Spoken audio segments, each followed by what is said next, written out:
bona tarda. Estem molt contents de poder presentar avui aquest dossier d'aquest darrer número de la Revista de Catalunya, el 324, en el qual presentem aquest dossier dedicat a l'exili, amb podríem dir un subtítol, l'exili, una constant històrica. És un dossier que ha coordinat l'Enric Pujol, que tinc aquí al meu costat, i llavors hi ha diversos articles.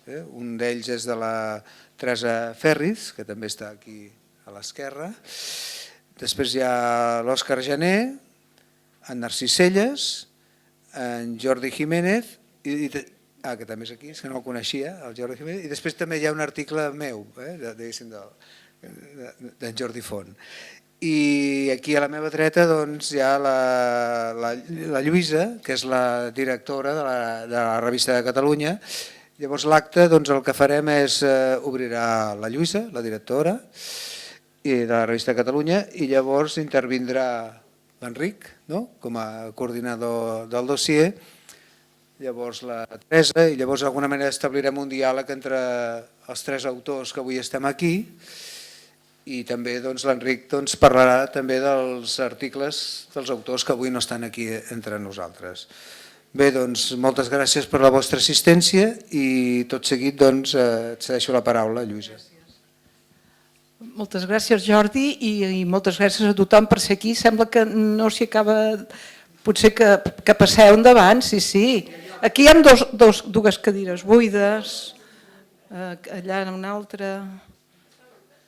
Sí, jo crec que... Seieu, sisplau, perquè si no sap greu, no? No cal, sí que cal. Bé, com deia el Jordi Font, que ens aculls a casa teva, estem realment molt contents de poder presentar aquí aquest número, que com sabeu és trimestral, per tant és de la tardor, diguéssim, de l'any que hem tancat, de l'any 23, i sempre tenim aquesta voluntat de posar, diguéssim, el focus en algun tema. D'això fem aquest dossier. Però, a més, també hi ha altres parts de la revista interessants. Sabeu que sempre deixem que algú opini d'algun aspecte candent, i en aquest cas és la Núria Cadenes, que parla d'un tema que ens ocupa i ens preocupa especialment, que és la llengua. De fet, la meva editorial ja va d'això. I el que fa la Núria Cadenes és explicar una mica els problemes, a vegades, fins i tot que sense adonar-nos, i en aquest cas concret ella ho centra en el teatre, el fet que trobem obres de teatre i trobem també guions en què la llengua catalana moltes vegades és substituïda per la llengua castellana com si fos una gracieta o una cosa que aporta alguna cosa positiva. Bé, la Núria Cadenes parla d'això, jo parlo també i donava una mica de notícia del que ha significat la Carme Junyent, que ens ha deixat aquest any 23, i com en defensava un tipus de llengua o un tipus d'estructura lingüística, amb uns articles també al final importants de la seva vida en què defensava que es volia morir en català. Aquest és un aspecte important sobre què passa en general als diferents sectors de la societat. Després tenim un apartat interessant sempre que parla d'aspectes més socials, ciències socials, que en diem prismes, i que en aquest cas hi ha un article destacat, jo crec, sobre el Pla Cerdà. No tant el Pla Cerdà, està fet per Albert Santa Susanna Riu, que és un geògraf i historiador. Està fet des de la perspectiva de com ha evolucionat la implantació del Pla Cerdà i arriba, evidentment, fins a les Superilles, per tant, és un article més centrat a Barcelona i explica com els pros i els contres o les males evolucions o bones, hi ha diferents opinions, de com el Pla Cerdà es viu avui dia. Hi ha també un altre article, passo al següent apartat, que és interessant, que és el de Francesc Quílez, que parla des de les arts d'una figura com és Fortuny i explica les diferents maneres, models, com Fortuny tracta les dones en els seus quadres. I per altra banda també hi ha, ara estava mirant la coberta, però també hi ha un altre apartat interessant que és lletres, en què Albert Mestres parla d'un autor que ell ha conegut molt i que és històric important, com és Joaquim Rubió i Ors, reivindicant una figura en certs aspectes que no han estat tractats. Un dels problemes que considerem que la revista aporta i intenta de tirar endavant és de parlar amb una mica, com diu moltes vegades el president de la Fundació, una lectura pausada, tranquil·la, d'aspectes que al dia a dia no ens permeten treballar.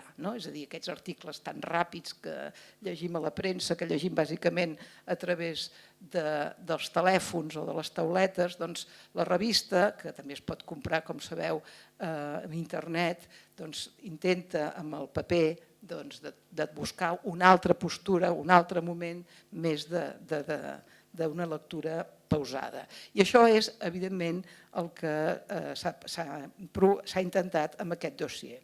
Deixeu-me dir també, però, que hi ha una entrevista, sempre hi ha un apartat d'entrevistes molt interessant, a l'Eudald Carbonell. Diferent, una postura molt optimista, jo diria, sobre la intel·ligència artificial. Ell ve a explicar que la intel·ligència artificial, si se sap utilitzar, pot ser molt beneficiosa, evidentment. Bé, perquè sapigueu una mica el dossier general. I ara passem, evidentment, al dossier, perdoneu, a l'índex general, us he dit, i ara passem al dossier, que és l'exili, que l'Enric, com sabeu, forma part també de l'equip de redacció, i justament s'ocupa molt especialment dels temes històrics, que és el seu camp de treball. I una de les coses que, Enric, tu sempre poses molt èmfasi és que parlem de l'exili històric, com si el tenim com molt present, però també parles de l'exili amb doble direcció. I per tant et passo la paraula perquè expliquis aquest concepte que és l'exili en doble direcció. Què vols dir, cap enfora i cap endins? En quin sentit? I ens presentes el dossier. Gràcies. Gràcies, Lluïsa. Bé, de fet, la idea és que sempre que tractem temes històrics hi hagi un vincle amb l'actualitat. Per tant, sempre anem, diguem-ne, d'allò més pròxim a allò més llunyà, d'alguna manera. Aquesta concepció, de fet, és una concepció que la Revista de Catalunya va defensar des de la seva fundació. Ara aviat complirem, com a Revista de Catalunya, els 100 anys, perquè va ser el 1924 que Rovira i Virgili la va fundar i la va engegar. I ja hi havia aquesta idea, el que seguirà a Rovira i Virgili és un altre historiador, Ferran Soldevila, i aquesta idea d'ajuntar present i passat és una constant, fins al punt que un d'ells, en Soldevila, acaba fent, en el moment que hi ha la proclamació de la República, acaba fent un monogràfic dient història de la proclamació de la República. Acabava de passar el mes abans. Aquesta concepció d'aquesta història en progrés, no sé, els anglesos fan servir un terme d'aquests, que ha estat un tret definitori de la revista i en aquest sentit voldríem recuperar-ho. El tema de l'exili es presta molt a fer això perquè justament és un tema, ja diem, una constant històrica. I per tant, partíem també en aquest cas del present, amb l'article que ha fet en Jordi Font, com aquesta realitat contemporània que és l'exili, alhora també és una constant històrica molt reculada, i aleshores al costat del seu article, que després en parlem amb ell, hi ha un altre de l'Òscar Gené que ens parla d'exilis més reculats, sobretot ja des dels orígens de la mateixa modernitat. En els segles XVII i XVIII tenim ja uns grans exilis vinculats a esdeveniments polítics, vinculats a guerres, com és la guerra dels segadors, la Revolució Catalana de 1640, perquè estem parlant d'una revolució política en tots els ets i uts, que sobretot ha estat estudiat per l'Antoni Simón. En aquest cas el que ens fa l'article és l'Òscar Gené, que està a l'Autònoma ara mateix, és per això un dels joves diguem-ne investigadors penso més brillants de la seva generació, és també el director d'una altra revista germana en aquest sentit, però que és només anual, que és Mirmanda. Doncs ens parla d'aquest exili del 1640, sobretot serà un exili, per dir-ho d'alguna manera, a casa mateix, perquè sobretot serà un desplaçament cap a la Catalunya del Nord, en uns moments que a la Catalunya del Nord, de fet, encara no estava sota domini francès, és arran d'aquests fets que passarà a la monarquia francesa, no? I doncs allà hi haurà un nucli de refugiats molt important. L'altre exili, també d'aquests antics, reportat per el mateix Òscar Gener, és el de la Guerra de Successió. Aquest és més conegut, ha estat estudiat per l'Agustí Alcoberro, per altres historiadors, i sabem que és un exili de gran magnitud, és un exili que tindrà sobretot la corona austríaca com a lloc de destí. Vull dir, realment, fins i tot ens ha revelat més darrerament l'Agustí Alcoberro que existeix una Barcelona en els confins del que era l'imperi d'aquells moments, fundada naturalment per exiliats catalans. La idea era, a part de mostrar aquest lligam passat i present, tocar d'altres aspectes que no han estat tan tractats o que tot just comencen a ser molt tractats en les temàtiques de l'exili, diguem-ne, del més pròxim. Quan parlem de l'exili, en el cap sempre tenim l'exili antifranquista, l'exili del 39, i hi ha un seguit d'aspectes que molt sovint, tot just ara, comencen a prendre volada, un dels quals és tota la qüestió de gènere. En aquest sentit, la Teresa ens farà també 5 cèntims del seu article. És un article, diguem-ne, de pinzellada general, la voluntat d'aquests dossiers, que és també un element que hem incorporat darrerament, és que hi hagi el rigor acadèmic, per dir-ho d'alguna manera, però que alhora hi hagi un element d'alta divulgació. No cal ser un especialista, no cal ser un historiador especialitzat per poder llegir aquesta mena de dossiers. Justament la idea és aquesta alta divulgació que deia la Lluïsa, que és la que intentem que sigui el nostre públic, que pensem que sí que té en aquest sentit molt de camp, perquè gairebé tot s'ha de poder llegir en 3 minuts, doncs bé, hi han d'haver altres lectures més reposades, no cal que siguin les estrictament acadèmiques, però sí que tinguin un rigor, diguem-ne, al mateix nivell que l'acadèmic, però que siguin més assagístics, i aquesta és una miqueta la voluntat general del dossier. També lligat un altre aspecte, a part d'aquesta la qüestió del gènere, que ja en parlarà la Teresa, hi ha una altra qüestió que cada vegada pren més volada, que és la qüestió de l'art. Art i exili. Art i exili se n'ocupa aquí, i fa una panoràmica, jo penso, sintètica, molt interessant, en Narcís Celles. Narcís Celles és un expert en art, està a l'Associació Catalana de Crítics d'Art, és una persona que ha comissariat moltes exposicions. Ell ha anat fent una feina en aquest sentit, referida sobretot en l'exili a través del Museu de l'Exili, del MUME, de la Jonquera, ha comissariat diferents exposicions. Una de les últimes va ser sobre Joaquim Vicenç Gironella, que és un element clau del que seria l'art naïf a nivell internacional i que és molt poc conegut a casa nostra, i era d'Agullana. Vull dir, era una persona que val, penso, molt la pena tenir present. Doncs el que ens fa en Narcís Celles és una pinzellada també molt general per veure les dimensions d'això. Sí que s'ha estudiat molt cas per cas, però la visió global de l'art a l'exili, això està pràcticament per fer. És gairebé verge. La Lluïsa Feixetes també ha fet alguns escrits sobre això, però realment hi ha altres països que han avançat molt en aquest sentit. I la veritat és que hi ha un patrimoni artístic impressionant. De fet, no només en el camp de l'art o en el camp de la política, també en el camp de la filosofia. En aquest sentit, en Jordi Jiménez ha fet una panoràmica sobre què va significar l'exili per al que era tota l'escola de Barcelona quan s'estava consolidant una filosofia catalana acadèmica i sòlida, i que el franquisme això ho anorrea. I per ell també parla justament d'un trencament. Ell parlarà d'una una recuperació, perquè ja es comença a recuperar, però que sempre té aquest punt d'incomplet, d'aquest buit que va quedar en el seu moment. De fet, el que ens passa amb l'exili, i aquest és un element que penso que s'ha d'insistir molt, funciona com una mena d'història de Catalunya paral·lela, que mai no acabem d'incorporar. Hi ha uns especialistes, hi ha una gent que està interessada, hi ha molt d'interès i públic també, però no acabem de relligar l'explicació de l'exili amb una explicació global de què passa a Catalunya, de la nostra història. És una història com si fos a part i convé que això sigui incorporat en les explicacions de caràcter general.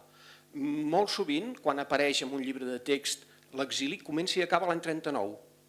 I després sí, hi ha uns exiliats que tornen als anys 70. Però clar, què passa entremig? Quina dialèctica hi ha entre l'exili i l'interior, que realment és molt rica i no s'entén la lluita antifranquista sense un element i l'altre. Per tant, aquest element de relligament, una mica tots aquests estudis tenen la voluntat d'intentar anar cap aquí. No m'extenc més, en tot cas, si us sembla, vosaltres també feu 5 cèntims i després obrim una mica de torn. Sí. Moltes gràcies. Sabíeu que la primera alcaldessa republicana va morir a la indigència més absoluta, a Tolosa de Llenguadoc, que va ser a més auxiliada per una ONG nord-americana de la Nancy McDowell? Sabia algú de vosaltres? Coneixíeu de qui parlo? De la Natividad Yarza, no? La coneixíeu? Sí, no? Alguns. Sabeu que va haver moltes metgesses, dones catalanes, que van creuar la frontera al 39 i que van dedicar-se durant molts anys a donar suport a tots els refugiats, no només els que venien de la Guerra Civil, sinó també els que es fugien del nazisme, els jueus que creuaven Europa. N'hi ha. Sabeu alguna? Sabeu el nom d'alguna? Algú sap? Home, els que vau estar a l'exposició de l'exili, sí, no? La Josepa Bastard. D'això es tracta. Sabeu que gairebé no hi ha arxius documentals d'exiliades? No n'hi ha. Al MUME n'hi ha uns quants d'exiliats, però de dones gairebé són testimonials. Entre altres, una dona molt rellevant, que l'Alfons ens en podria parlar, que va arribar al seu fons d'una manera absolutament accidental al MUME, la Dolors, la Lola Cos. Sabeu com va arribar al MUME? L'Alfons ho pot explicar, però la Lola Cos va morir sense hereus i en aquell moment se'n va fer càrrec l'Ajuntament de París, imagineu-vos, de la seva documentació. Tenia la Lola Cos un munt de material que havia anat recollint durant tots els seus anys d'exili, que els havia conservat, que són quaderns on anotava, per exemple, les despeses que havia, de les despeses quotidianes al llarg dels seus anys, amb la seva economia domèstica, el que guanyava, el que li costava la cistella de la compra els primers anys. Això és jo crec que una cosa absolutament inèdita, que no hi ha. I una de les preguntes, quan vam començar a treballar l'exposició Exiliades, era aquesta: com és que no hi ha arxius de les exiliades? On són els arxius? No n'hem recollit, no? Sabeu quines vexacions els hi van fer als camps de concentració nazis? Us imagineu? Hem escoltat, hem llegit molts testimonis d'exiliats i sabem què van fer a ells, però a elles, ho sabem?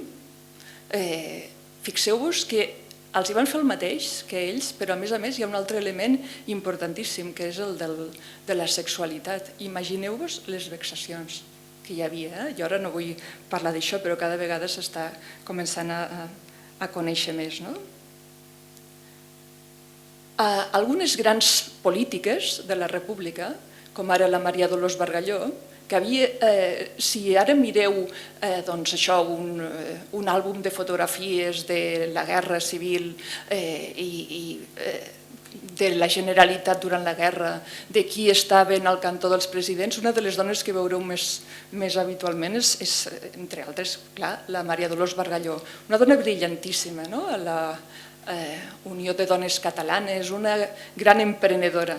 Doncs la Maria Dolors Bargalló, quan arriba a Mèxic, els seus companys la menyspreuen absolutament, la política es converteix en un afer absolutament masculí, en el que les dones no tenen gairebé res a dir, i aleshores la seva persistència, la seva tossuderia, la seva capacitat de treball impressionant va fer que es dediqués de manera voluntària i absolutament aïllada a fer projectes de llarga volada, pels que no rebia cap mena de suport i no tenia cap mena de compensació econòmica, com ara mantenir en una emissora mexicana un programa que es deia L'Hora Catalana més de 13 anys.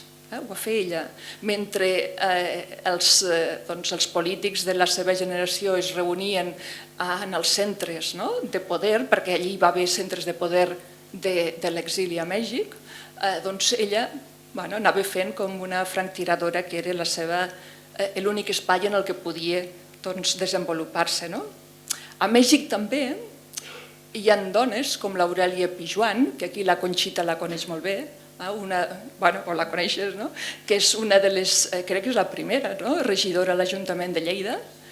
Doncs ella era metgessa també, una dona també molt brillant, d'una família molt compromesa amb el comunisme, etc., que arriba a Mèxic i després de moltes vicissituds, després d'estar a la República Dominicana, a la selva, gairebé en unes condicions terribles, i decideix que en aquell moment ja abandona completament la política, abandona tot tipus de militància i es dedicarà, i també abandona la professió.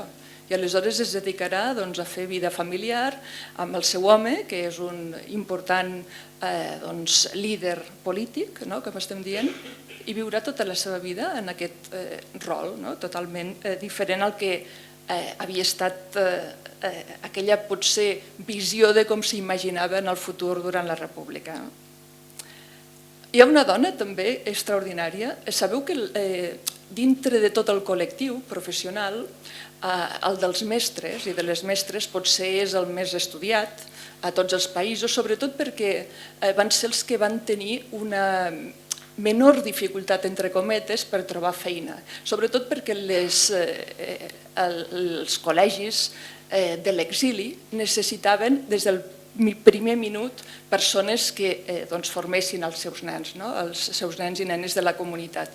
Aleshores, a Mèxic hi ha moltes mestres que van arribar i que des del primer moment tenien feina en les escoles. L'Estella Cortix n'és una d'elles i l'Estella Cortix va arribar amb un bagatge professional extraordinari, amb una experiència molt gran, amb les idees de l'escola moderna, etc., i es troba en un país en què no li reconeixen la seva titulació, perquè no portava papers. És una gran professional sense papers. Aleshores, sí que és veritat que pot treballar dintre de les escoles de l'exili i es converteix en una de les dones més reconegudes en aquest entorn, i encara avui hi ha gent que la recorda, mexicans que recorden el seu mestratge, però durant 15 anys no té papers. Aleshores, a l'exposició del MUME vam recollir una documentació a través de la seva família en què ella, a finals dels 40, havia enviat una carta a la Universitat de Madrid en què demanava que li enviessin la titulació, una còpia del seu títol de magisteri. La resposta, que també la tenim, diu que no se ha hallado ningún tipo de información sobre... i res. No va poder tenir la seva titulació, aleshores va haver de fer una nova llicenciatura i ja us dic, molts anys després va aconseguir una titulació i va ser aleshores inserida professionalment dintre de l'entorn acadèmic mexicà. L'Anna Murià o la Maria Àngels Vayreda, que segurament us sonen perquè són... Jo us estic parlant de dones conegudes. dones brillants de la seva generació, sense cap mena de dubte. Quan van arribar a Mèxic van haver d'abandonar la majoria de les seves professions d'escriptura, de periodisme, etc. i es van dedicar a sobreviure, entre altres, elaborant novel·les roses. És una de les feines que va ser més habitual entre totes aquestes dones brillants de la seva generació. Fixeu-vos fins a quin punt que elles guanyaven aquest salari mínim i els seus companys de l'entorn de l'exili literari català les menystenien i consideraven que aquestes feines menors eren realment unes feines que no feien massa per al conjunt de la comunitat catalana a l'exili, amb la qual cosa elles guanyaven els diners, els portaven a casa i ells, quan iniciaven alguna empresa cultural, no les incloïen perquè elles es dedicaven a altres coses i no a fer revistes i editorials de l'exili a Mèxic. Hi ha tantes històries, us podria parlar de la Irene Polo, dels seus problemes de salut mental, podríem parlar del Josep Renau i la seva família, quines dones brillants hi havia allí darrere, del Josep Renau, de la Montserrat Abelló, de la Roser Bru, una de les artistes més compromeses a Xile, que va viure un segon exili oposant-se a Pinochet. Totes aquestes històries tenen a veure amb un projecte de llarg abast. Quan l'Enric fa un any i mig em va demanar que comencéssim a pensar una exposició sobre les exiliades, ens vam plantejar que hi havia un deure enorme de coneixement i de reconeixement, perquè aquestes dones, aquest col·lectiu, havien estat completament avorades, havien estat completament oblidades dintre de la nostra referència de l'exili, del que nosaltres sabem avui sobre l'exili i sobre els exiliats. Aleshores, aquesta exposició que vam inaugurar al MUME ara fa un any, que esperem que continuï amb altres exposicions distribuïdes, que diem, volem que aquesta exposició es pugui replicar en moltes altres ciutats, en molts altres municipis, afegint-hi, no només copiant les dones que hi havia allà, sinó afegint-hi pròpies d'aquell espai, continua amb aquest article de Revista de Catalunya, que no vull parlar-ne perquè no vull fer l'espoiler, espero que vosaltres el llegiu, però que té aquesta visió que us hem comentat, la de conèixer, la de reconèixer, la d'entendre que hi ha tot un repte dintre dels estudis de l'exili, per veure un exili molt més plural, molt més divers, també des d'altres perspectives, entre altres la de gènere, per descomptat, i que és una feina a molt llarg termini, és una feina que s'ha de fer des de la universitat. Hi ha molts estudis en el conjunt de l'exili republicà que ja aborden el tema de les dones, però en el cas català no n'hi ha tantes. Aleshores, el que hem pretès en aquest article és contextualitzar què és el que s'està fent arreu, veure quines són les línies de treball en les que podem avançar els propers anys i fer una invitació sobretot a que s'hi afegeixin investigadores i investigadors joves que estan ara realitzant les seves tesis i que estan iniciant la seva trajectòria acadèmica. I en aquest sentit crec que ho estem aconseguint perquè no només amb la publicació d'aquest article sinó també amb l'exposició hem iniciat una petita xarxa amb gent jove de diferents generacions i us convido a vosaltres a afegir-vos-hi. Si coneixeu d'algú que tingui aquest interès, que estigui treballant, ara ja l'Alfons ja m'estava dient el que estan fent sobre la Lola Cos, us convido a llegir-ho, us convido a veure quina és l'aportació que podeu fer, que es pot fer des dels diferents entorns i començar a caminar plegades en aquesta visió de coneixement i de reconeixement, perquè l'exili no és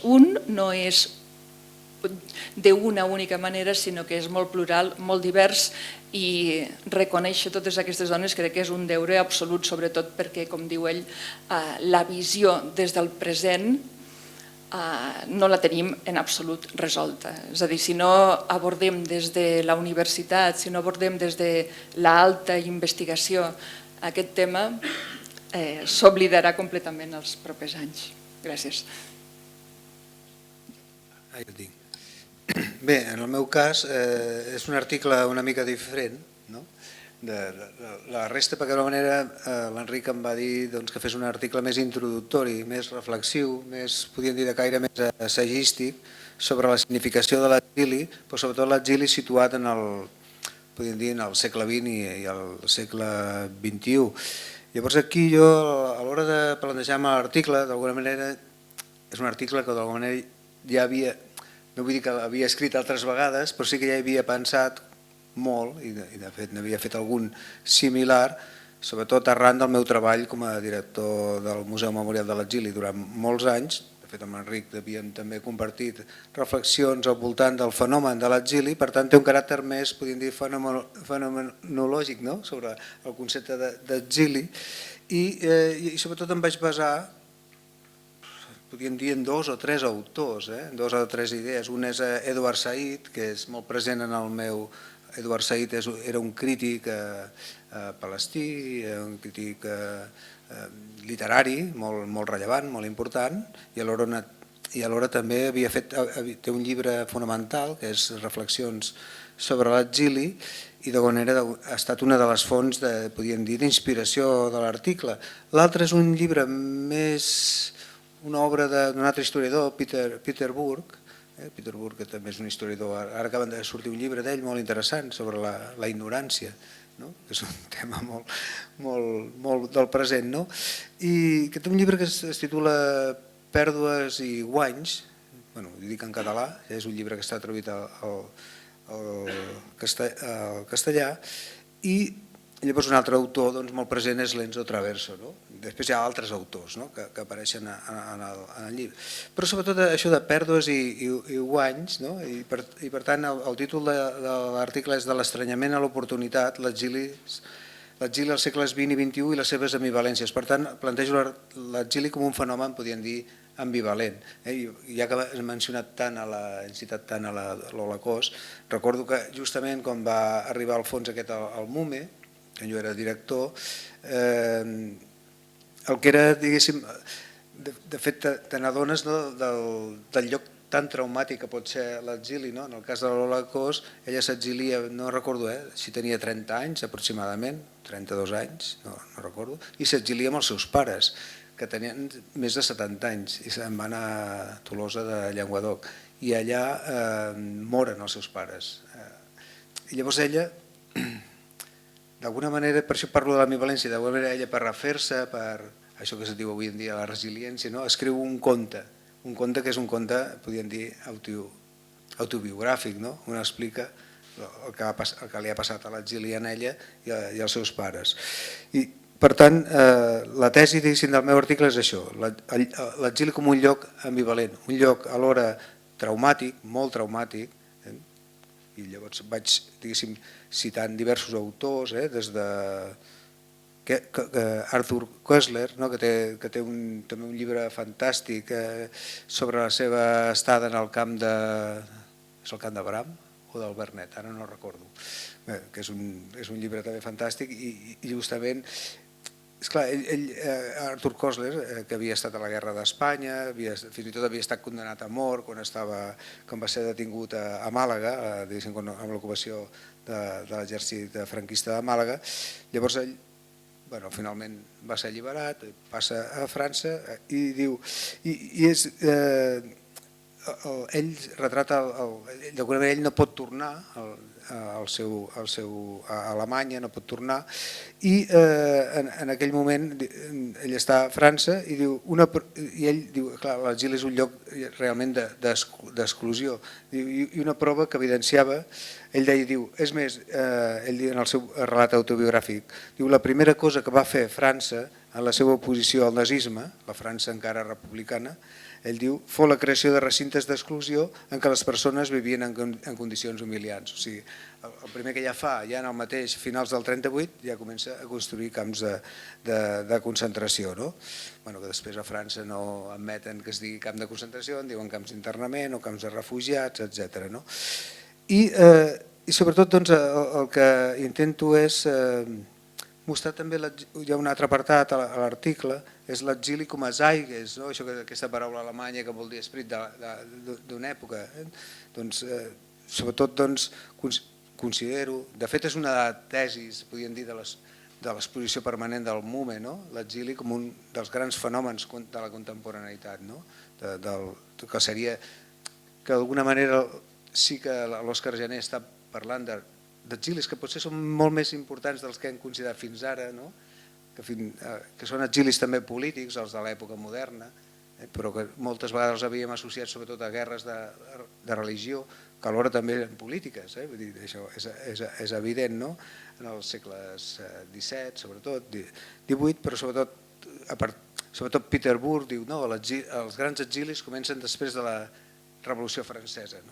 Bé, potser sí, els grans exilis massius, però i sobretot al segle XX, això és evident, arran els massius, el que seria a partir de la Primera Guerra Mundial, la Revolució Russa, després la Guerra Civil i evidentment tots els grans desplaçaments de població que va suposar la Segona Guerra Mundial i ja no en parlem després, a posteriori, i fins a arribar a la mateixa actualitat. No acabaria mai de citar els nombrosos conflictes que comporten exilis a l'actualitat o crisis humanitàries o com se'n diuen actualment. Llavors també, per tant, a l'article també el plantejo el fenomen de l'exili com una mena que formaria part d'aquesta mena d'estat d'excepció permanent en el qual s'ha convertit la contemporaneïtat, els temps actuals, i per tant parlo de l'exili com una mena d'excepcionalitat normalitzada, sobretot en el segle XX i la mateixa actualitat. Això seria més... Però sí que parlo d'ambivalència en el meu article perquè també considero que és un lloc de l'hora també fascinant, o que ens podem deixar-nos emportar per una certa fascinació per la gent que està a l'exili, sobretot a partir dels creadors, d'aquests grans creadors que ha donat l'exili, el mateix Eduard Said, per exemple, però no sé, en l'article també cito Adorno, Horkheimer, per exemple, i després podíem, el nostre propi exili, el mateix article de Narcís Selles és impressionant per el nombre de persones vinculades a la creació artística en el que cita a l'article. De fet, ja que Narcís no hi és avui, penso que ha fet una feina impressionant pel que fa a l'estudi d'algunes figures artístiques, com no només el Vicenç Gironella, sinó també, per exemple, el mateix l'artista el Virgili Batlle Vallmajor, i altres artistes que també s'han treballat en el MUME, per exemple Josep Subirats, Josep Narro, vull dir que és un camp impressionant, és un univers, és com l'univers, s'expandeix, no té fi. I llavors per això a l'article vaig insistir sobretot en aquesta condició, en aquesta condició doble de l'exili, com a lloc traumàtic, evidentment. També, per exemple, una de les persones que cito és aquest filòsof hispano-americà, hispano-mexicà, l'Adolfo Sánchez. Ell deia que l'exili era viure a destiempo, ell deia, a deshora, podríem dir, i realment un altre, potser no és tan conegut, però penso que és fonamental, que és el psiquiatre Josep Solanes, que té un llibre impressionant sobre el que significa viure a l'exili. És un llibre que està traduït, és en castellà, a Acantilado, va sortir fa no sé, 5 o 6 anys, En tierra ajena, em sembla, i és un llibre impressionant. També. Per tant, el meu article té aquest caire més, podríem dir, teòric, i sobretot reivindicar també l'exili. Dic que és fascinant, no vull dir que l'estigui sublimant o que pensi que és positiu, ni molt menys, però alhora també és un lloc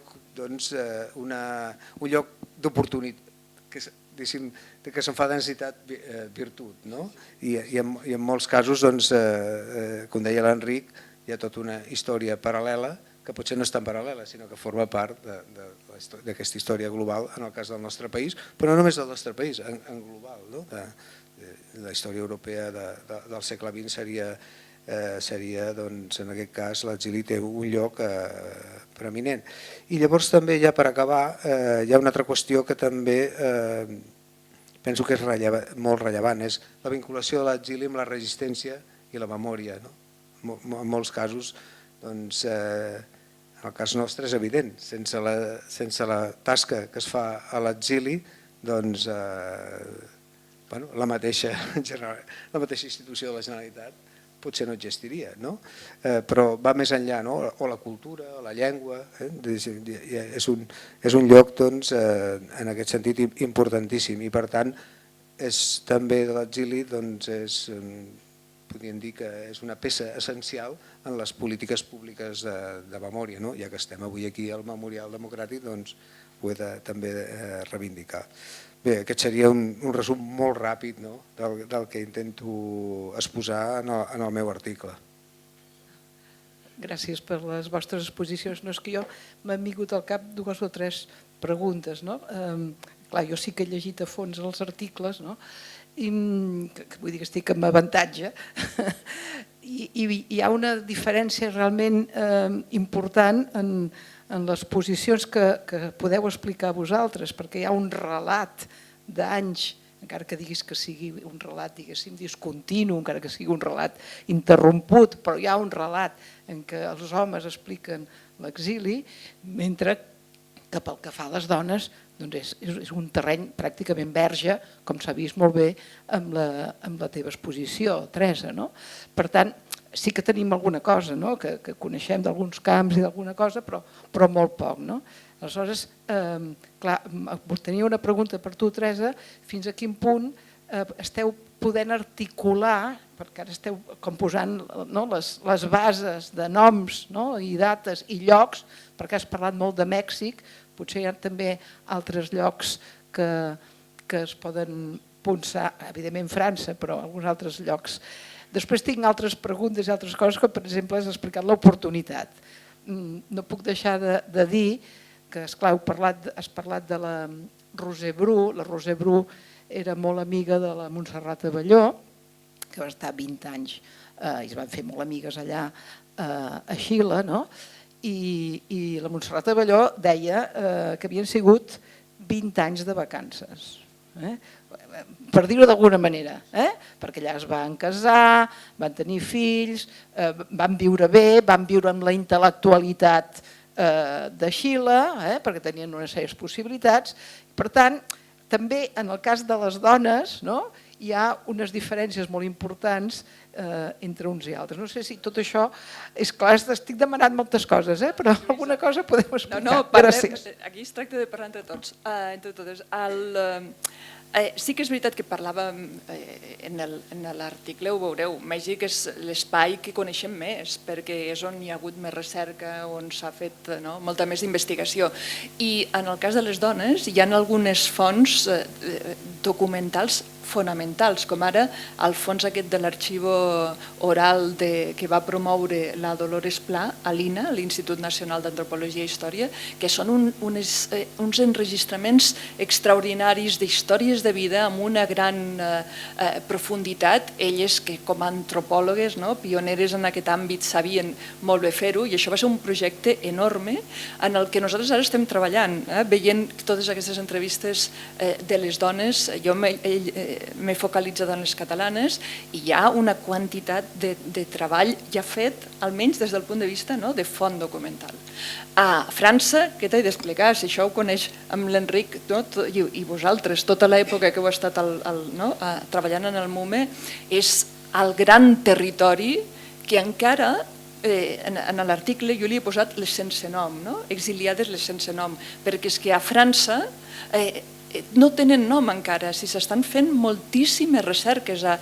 La Noemí Riudor, que ho va presentar allà a la Junquera fa uns dies, estan recollint els noms, o sigui, s'està fent el memorial de totes aquestes dones, també amb aquest primer afany que dèiem de conèixer per restituir, encara que només sigui des d'un punt de vista de la família, i de donar aquest valor de on van estar i on són, encara que sigui on són enterrades. Perquè parlàvem de la Natividad Yarza. La Natividad Yarza durant molts anys, la nostra primera alcaldessa republicana, quan va morir amb la indigència, doncs no se sabia on estava a Tolosa en un cementiri, però molt recentment ho van estar buscant la Fundació Irla i ho va trobar on l'havien enterrada. És a dir, hi ha una diversitat enorme.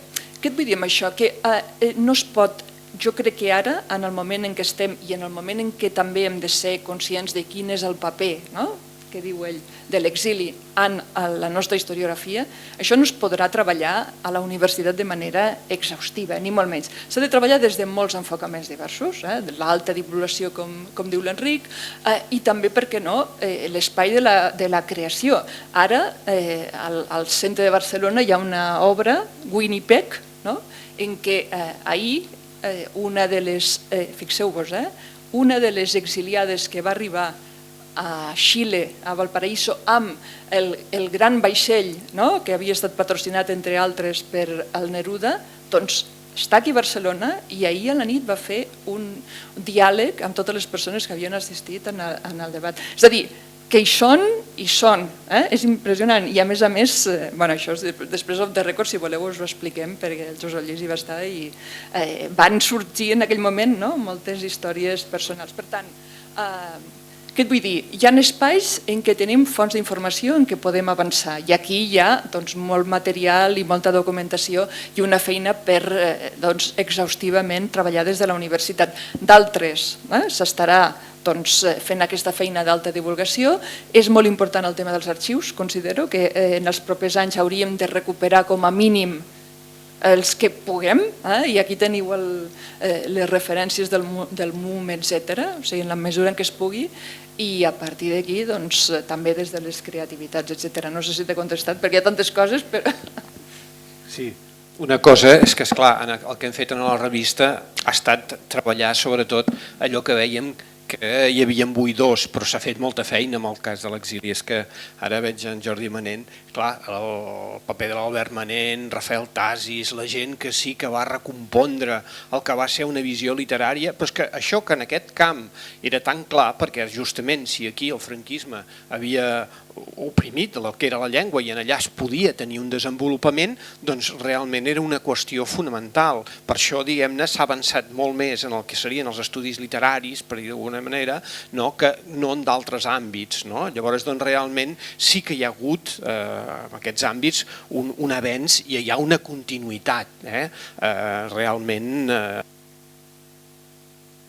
s'ha fet en aquest sentit moltíssima feina i la universitat ho va fent, i ara mateix estem treballant amb un volum que ja ho anunciem aquí perquè ja tenim el president, el Roig Rosic, que està coordinant un volum en el que és la història de la Revista de Catalunya. La Revista de Catalunya és una revista que serà exiliada i que podrà persistir, podrà seguir el fil fins ara. Vull dir, que recompon, diguem-ne, als anys 80, quan hi ha una certa normalitat, però en l'exili va sortint contra tot i contra tothom, no? Vull dir...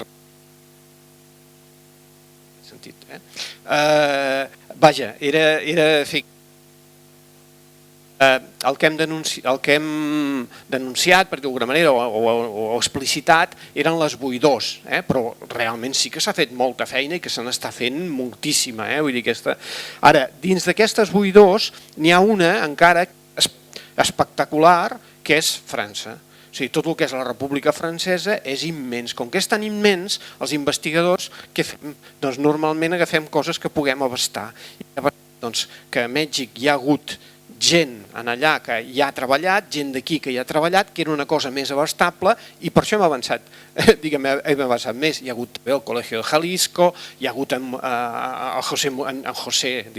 Josep Murià, el fill de Josep Murià, que realment han pogut donar un suport institucional, la Dolores Pla, no? Vull dir, gent que estava vinculada amb el que va ser aquest exili i que han tingut en aquest sentit això. A la República Francesa també hi ha els treballs de la Maria Llompart, hi ha els treballs de la Priné Pigenet, però encara, com que és tan i tan gros, vull dir, realment és un camp en el qual encara hi hem de puar encara molt més. I ja acabo la meva intervenció, però amb això que estàveu plantejant del sí que també ho hem de veure històricament, no? Som historiadors, hem de veure les coses en el decurs de la història. Penseu que quan parlem de l'exili parlem d'un exili llarguíssim, estem parlant de mig segle gairebé, perquè realment hi passen diferents etapes. O sigui, hi haurà uns moments molt d'usos de l'exili, perquè penseu que molta d'aquesta gent, a part de la gent que va als camps i tot això, es trobaran en una guerra mundial. Vull dir, clar, hi ha situacions duríssimes i gent que acabarà als camps d'extermini nazi, gent que es morirà als camps de concentració, gent que estarà a la resistència, gent que estarà... Però hi haurà un moment en el qual, a partir del 45, que la cosa s'invertirà radicalment. La gent, nosaltres tenim una visió distorsionada, nosaltres ens pensem que la gent que estava a l'exili estava fora del món. No, els que estàvem en un pou eren els que estàvem aquí. Estàvem en un pou. La gent que estava participant de tot el món que sortirà després de la Segona Guerra Mundial, que és el món nou que hem conegut, diguem-ne, nosaltres, eren ells. Eren aquestes persones que eren allà, que connectaran amb els grans corrents filosòfics, artístics, i per tant això, esclar que se'n beneficiaran d'alguna manera, almenys els que no estaven en situacions, diguem-ne, límit, no? O que no estaven molt implicats en una lluita combativa. No sé, ara penso en Josep Piera, aquest que estaven realment intentant tornar a entrar en aquesta dialèctica entre l'exili i l'interior. Per tant, sí que hi haurà uns moments en els quals l'exili serà enriquidor per a aquelles persones, i penseu que hi incorporarem, per exemple, en literatura catalana, s'incorporaran tradicions mexicanes, indigenistes, que d'altra manera no haurien entrat en la nostra literatura. Vull dir, això, no sé, penso en el Ferran de Pol, tota aquesta gent que ha pogut, Pere Calders mateix, vull dir que han pogut, per dir-ho així, la Mercè Rodoreda, o la mateixa Maria Àngels Vayreda, ara serà l'any Montserrat Vayreda, doncs la seva germana, la Maria Àngels Vayreda, diguem-ne, la Montserrat era una persona més de caràcter conservador, la Maria Àngels era casada amb un republicà i republicana, que era un dels Xirau, un dels famosos germans Xirau. Doncs ella també farà una narració que és Encara no sé com soc, que narra de manera novel·lada la seva experiència de l'exili, i de l'exili en aquest cas també és Mèxic. I permet, serà un dels primers testimonis que parlaran de la guerra i de l'exili, diguem-ne, ja en ple franquisme. Serà un element també amb aquest afegit, per dir-ho d'alguna manera, que és un dels primers testimonis i més un testimoni de gènere. Vull dir que això és un valor afegit. Ja que parlaves de la Maria Àngels Vayreda, en el seu llibre aquest, Encara no sé com soc, encara que ella té un exili, podien dir bé, però és relatiu, perquè a la seva obra, però la seva obra d'alguna manera sempre hi és present el trauma, no? Jo penso que és, per això deia que potser, encara que la Roser Bru i la Montserrat Abelló deien que estaven de vacances, potser era una mica irònic, no? Perquè justament en el llibre de la Maria Àngels Vayreda més aviat hi ha com un dolor permanent, no? De pèrdua, una sensació de pèrdua. Quan parla de la Montserrat Abelló, parla de les vacances, això ho diu quan torna. Sí, per això t'ho dic. Ho diu quan torna, diu, ostres, aquí sí que no puc parlar català, aquí sí que estic... I de fet hi ha gent, no ella, però altra gent que no van aguantar, van tornar a marxar, no? No, de fet, per exemple, en Josep Solanes, ell deia, diu, que allò que més a l'estremia era això, que és retornar a l'espai de Partença, no? I deia, i obrir els ulls i veure que, tot i que l'espai continuava existint, el temps que havia estat, no? El temps que va ser, doncs ja s'havia esmunyit definitivament. I per això, i això sí que d'alguna manera, això és el que és més traumàtic, no? Per la majoria dels exiliats. Però clar, també hi ha aquesta part, no? Que deia, no sé si és, bueno, aquí no ho cito, però sí que ho havia citat en un altre article, el Bertolt Brecht deia que l'exiliat tenia una situació de privilegi, no? Entre cometes, també ho deia irònicament, perquè sempre tenia un sentit d'agudesa crítica, l'estar sempre alerta, d'alguna manera això li donava una... I l'Enzo Traverso també ho diu, no? Bé, clar, segurament hi ha tants exilis com persones, també. I en Felip Soler, que el tenim aquí, va poder fer tot això del vídeo i ser un realitzador de televisió perquè estava a l'exili. Sí. Com la mateixa Montserrat Abelló que dius ara, no? Ell abans, Jordi, comentaves el Sánchez Vázquez, sí, l'Adolfo, no? L'Adolfo Sánchez, que ell deia d'aquestes frases, no? Que jo el recordo molt, l'important no és on estàs, sinó com estàs, no? Li encantava sempre aquestes paradoxes en ell. I potser, pel que he llegit de la Montserrat Abelló, d'altres d'aquestes persones autores que estem dient, van tenir també unes oportunitats com a dones que no les haurien tingut aquí, perquè ella va començar a escriure allà, justament va començar a conèixer tota la literatura saxona, que la va impregnar absolutament, va poder treballar com a professora d'anglès en un context totalment diferent al que hagués pogut tenir aquí, i això en el cas de les dones sí que és molt rellevant, perquè les oportunitats quan les van tenir les van poder aprofitar. I això dona aquesta idea que el trauma hi és, però també tens una capacitat adaptativa, aquesta resiliència enorme que determina moltes d'aquestes històries. Jo he volgut fer una mica de provocació dient que no les coneixem perquè no tenim potser aquesta vessant d'identificar-les dintre de la linealitat dels seus companys, perquè moltes vegades es van escapar i tenim històries extraordinàries.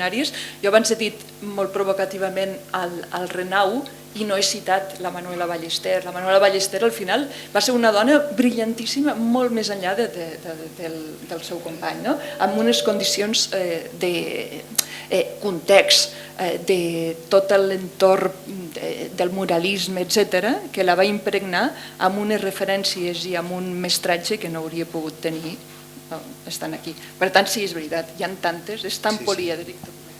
Bé, doncs només queda dir-vos que allà darrere hi ha una taula que hi ha exemplars de la Revista de Catalunya, del 324, que si algú vol adquirir, doncs és el moment, com diu la Lluïsa. I per tant només agrair-vos la vostra assistència i la vostra participació, perquè realment ha estat molt participatiu aquest acte i que ha estat un plaer poder presentar aquí el Memorial Democràtic, que de fet és el primer acte de l'any que fem aquest any. Moltes gràcies.